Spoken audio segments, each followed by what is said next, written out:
you're having this conversation. How do you actually get into the industry? Because a lot of people who watch this podcast are always like, yo, how do we get in? Like, what was somebody like an outsider's into something like this? Yeah, so it's kind of weird because like it's not so outside. My dad had a ton of athletes who invested in energy at the time. So he kind of had that like personal connection where originally I reached out to people at Energy just kind of asking for like advice or like I wanted to learn more about the industry.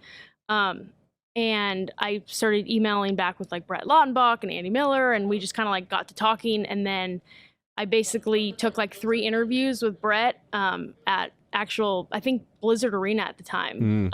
Not really thinking anything of it. And then after like the 3rd interview. What was that interview like?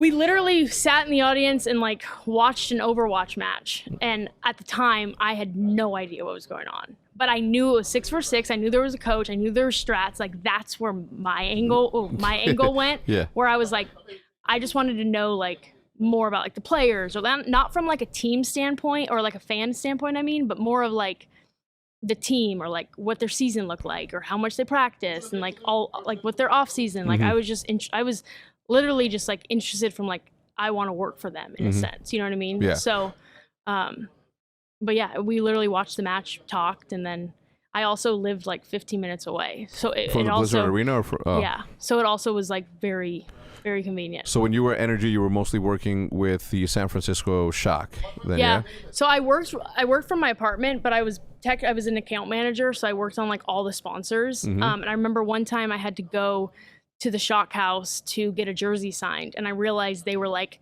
3 minutes down the street from me, which in LA that's unheard of. So I started going over there more and more. So I'd go over there, do what I needed to, and leave. And then I kind of started getting like acclimated with the team, and then I was there on the weekends, and then I was there on match days. So then I started working with them more closely, but still doing all my partnership work.